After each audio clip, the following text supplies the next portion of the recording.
Hello everyone, my name is Jack Williams and I am the Preps reporter at the Tallahassee Democrat, otherwise known as Big Ben Preps, and this is episode 3 of the Big Ben Preps Midweek Madness show, video show, web show, whatever you want to call it. We are back for another week, and it is week 2 of the football season here. You know, we're finally getting a look at the teams in the area. So yeah, we're going to get into it. First off, I don't know if you guys noticed whatever I'm wearing in these videos, but I am donning red this week because Ball State, my alma mater, opens up its season this week. Got Western Illinois on Thursday. You know, take down the Leathernecks, and then we got Penn State. So, a lot of faith in the Cardinals this year. They're going to be a good team. Fingers crossed. If they beat Penn State, might just go buy another shirt.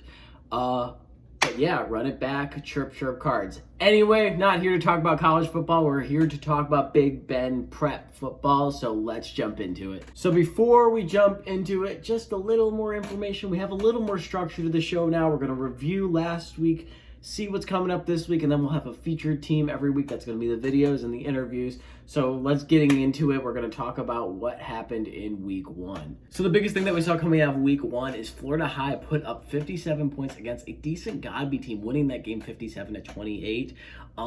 Like I said, Godby's not a bad team at all. However, Florida High just showed how deep they can really go. A lot of players contributing, even with players out at certain points of the game or just the game entirely.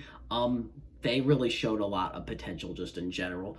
We saw Drew Farrow once again put up a fantastic performance at quarterback. Even with Trey Donaldson out, that team has not really faltered at all on offense or in that position. Drew Farrow is really coming up to be something special. Coaches have talked about over and over again that he is a D1 quarterback, and this is his time where he's really showing that to everyone, even though Florida High's known that for years.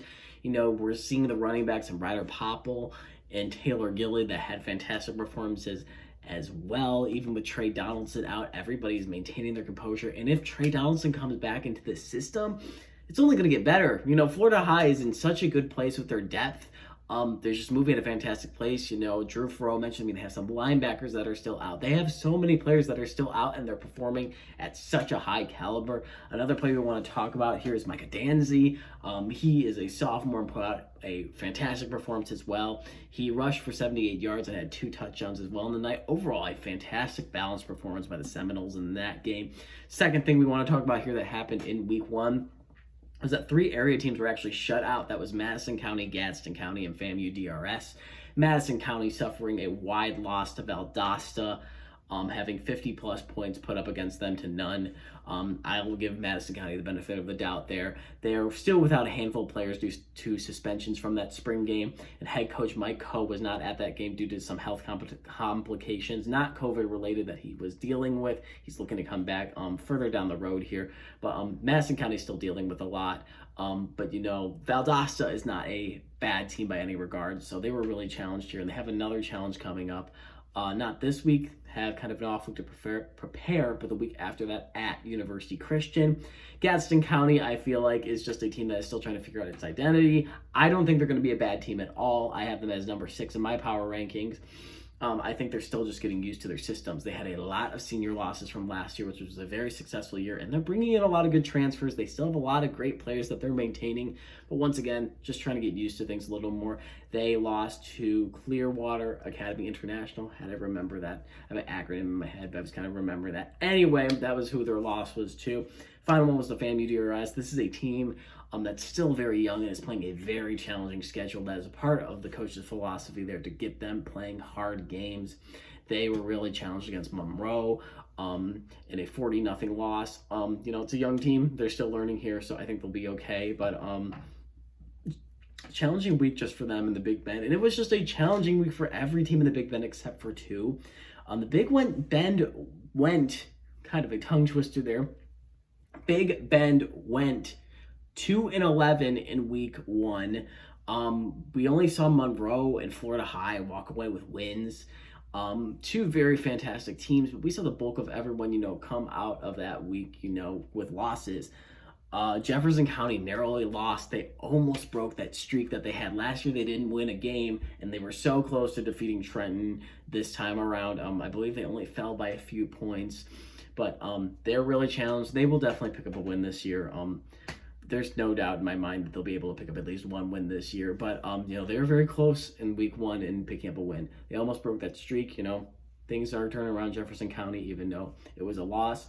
JP2 saw some improvement against Lakeland Christian. This Lakeland Christian team has been good for years and years and years. Last year, they played Lakeland Christian in the season opener, and lost 50-0. I don't have the score up in front of me, but the margin of loss was smaller, and JP2 was able to get some points on the board. Still a lot of improvement for the Panthers, even though, once again, it was a loss, but they're showing a lot of improvement. Lakeland Christian's still going to be a great team here in the state. JP2 is going to be a great team here in the Big Bend, and they showed improvement in that game. Final thing that we saw too is Rickards and Lincoln, two teams that have really big expectations for themselves and some big expectations from everyone in the area. Lost to state powerhouses.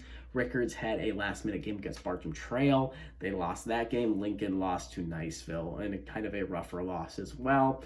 These are two teams that have big expectations for themselves, and I don't know which way that really pushes them in the showings they had against those teams. Bartram Trail's very good. Niceville's very good. You could talk to people at the Northwest Florida Daily News, which is in our network, and they will say Niceville has a chance to win state in their class, which I believe is 7A.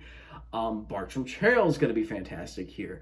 What does that mean for Rickards and Lincoln? Lincoln, I still think they're a fantastic team. Still think Rickards is going to be a good team, but they're challenging themselves here, and they need to see where they need to clean up here. Lincoln needs to jump on things a little more, in my opinion. Rickards, I think, is still very young in some areas and still needs to get that experience.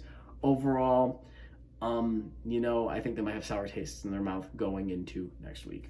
So now we're talking about week 2 this week. I said next week in the last clip. I meant this week. Talk about what's going on here in the Big Bend and what's happening on Thursday and Friday. So let's get into that. A lot of teams are coming back to the Big Bend. A lot of the teams are starting up their seasons for the first time.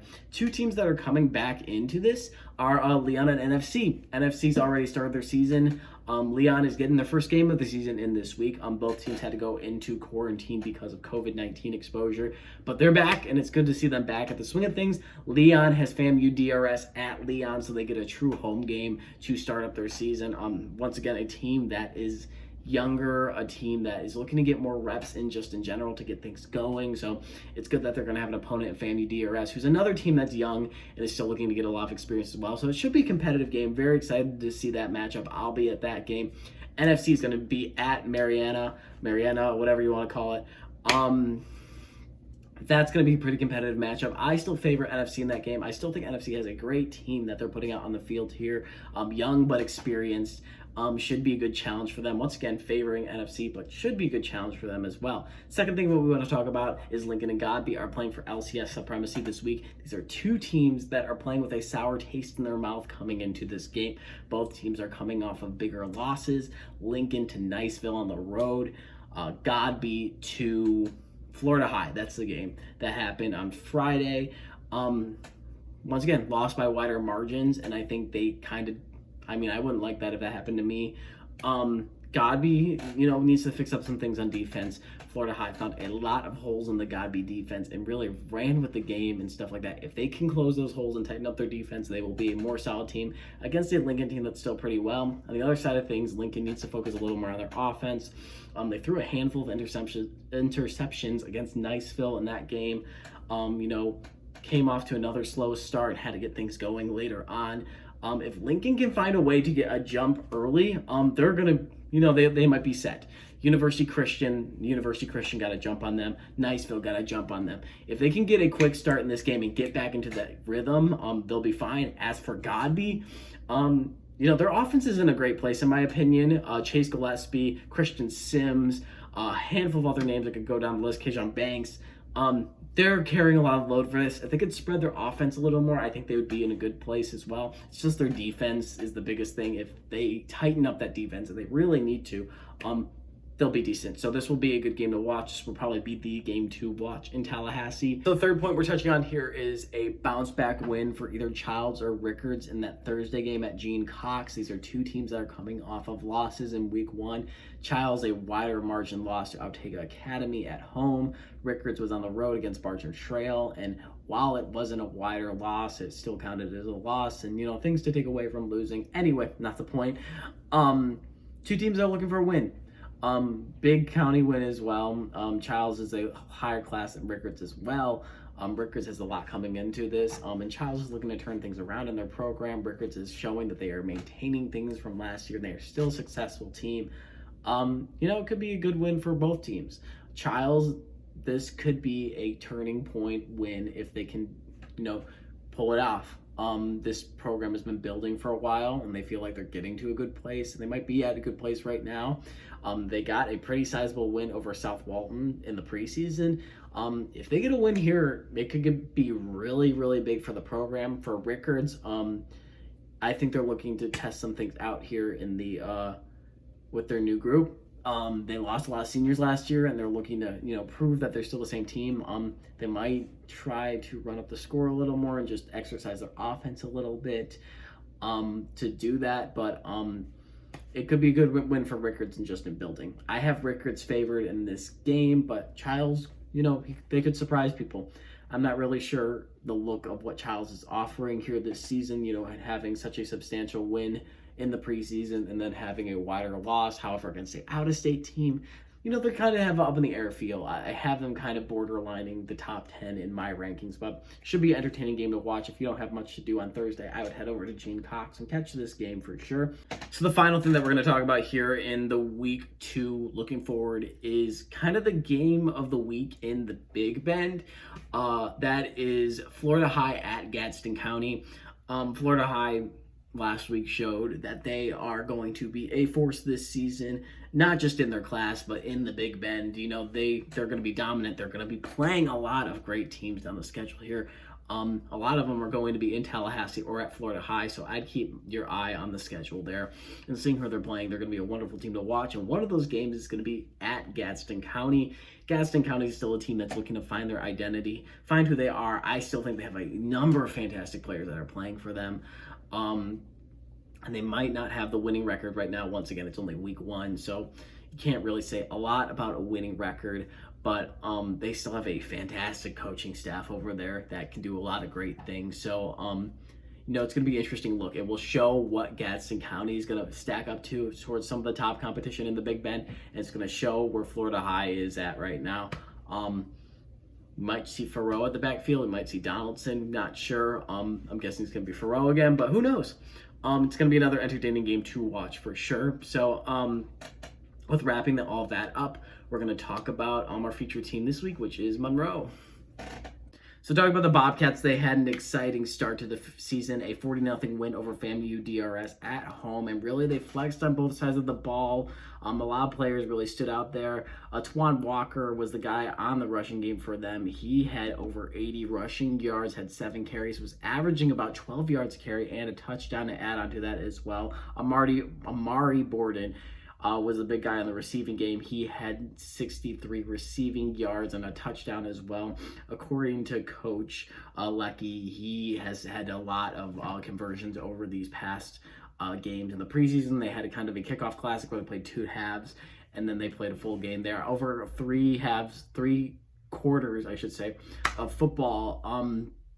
He's converted a lot for them. He's another ESPN 300 recruit they have for them. And on the defensive end too, just talking about them as well, they were looking good on that end as well. They were converting. Devon Brooks was the big name there. He had 10 tackles, and he is currently and still up for Player of the Week status. You can vote for that on TallahasseeDemocrat.com. Anyway, Bobcats looked really good in week 1. However, head coach Alex Lecky said there was a few things they needed to improve on before heading into week 2. They face a Chipley team that is pretty big, and that's their biggest concern. Chipley coming off of a big shutout win as well. And that's their biggest concern going into this game, is the things they need to clean up, the little things they need to clean up. However, they still feel like they're at a good place with depth starting off the season. It's one of those things that it's almost fool's gold. I'm really proud of the kids. We played hard. We played 4 quarters. We overcame some weather, all that stuff. But watching the film, there's always stuff we can get better on, always things that we can fine tune. We watch film with the guys, and it was obvious that we have to fix those things if we want to compete at the level that we want to compete at. So it was great to get a win, but it's also a huge teaching tool moving into week 2. Chipley's coming to town, so they're big and physical, and we're excited to get ready for them. I'm really been excited about our depth this year. I mean, our skill positions. I mean, we go 2 and 3 deep everywhere. So and we're not hiding anybody in those. I mean, all those guys are playmakers. I mean, we saw throughout the preseason. I think Coach Ellington did a great job with offense, spreading the ball around. I mean, even on Friday, I think we had 10 or 11 guys touch the ball.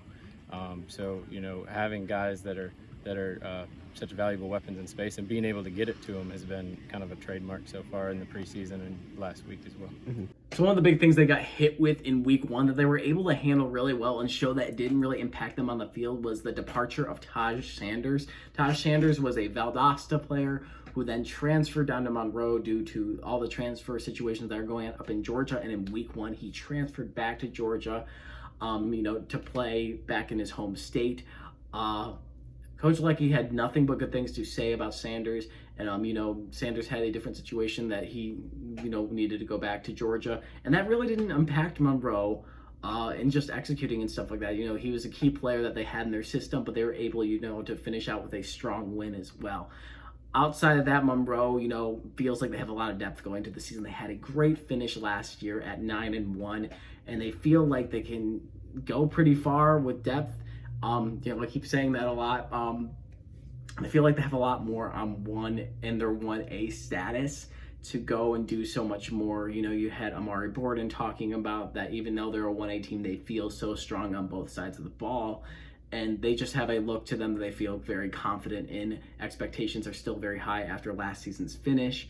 And they're going to have some challenges here down the road. This week against Chipley is not going to be an easy game, facing a larger team and a team that is pretty good as well. They have JP2 coming up on the 17th on the road. They meet Ortega Academy at home on October 1st. Sorry, I'm looking at the dates here right now. Ortega Academy was that team that did leave a big number up against Childs on Friday. They're playing Pace, which is a bigger school, and that's going to be a challenge as well. Playing McClay, who's another bigger school as well. Last year, they played a lot of these smaller schools, and they had a successful finish. However, if they come out of the schedule and get a good finish here, then people should keep their eye on Munroe. It's going to be a program to watch because they're really putting the challenges here in this season. Putting up a 40-0 win over FAMU DRS, who actually just won an award for being the best program in 2A. So they're producing good athletes all around at FAMU DRS. So they're gonna have some challenges this year, Munroe is, but if they can get out of this regular season and have a pretty strong record, this is gonna be a program to watch, a program that has benefited a lot on transfers. And you're not going to want to miss Munroe. I think they're definitely a dark horse in this area, but they're a program that has been growing these past years, and it's going to continue growing going into this season. See, us, we're a little bit different. Most 2As, they don't have players that can go on both sides of the ball. See, we don't have as many people going both ways, so we all focused on working together, staying locked in, and just keeping it going. Mm-hmm. Come prepared, stay locked in, and just do overall what our coach is telling us to do. And that is all that we have for this week. Thank you for tuning into the show and watching me fumble through another thing. I think I'm getting better. I know I say fumbling every week, but I'm getting better. Need to work on, pronunciation. But, I hope you guys are enjoying this. Like I said, if there's anything that you want to see, any team that you want to see me talk to, any storyline that's going on, whether it's covered on this show or you want me to write about, feel free to send me an email at jwilliams@tallahassee.com. You can follow me on Twitter at JackGWilliams. Or if you just see me at games, give me a shout and I will definitely listen. And if you have a great story, would love to cover it. Anyway, thank you guys for tuning in again. And I will see you guys on the sideline starting Thursday.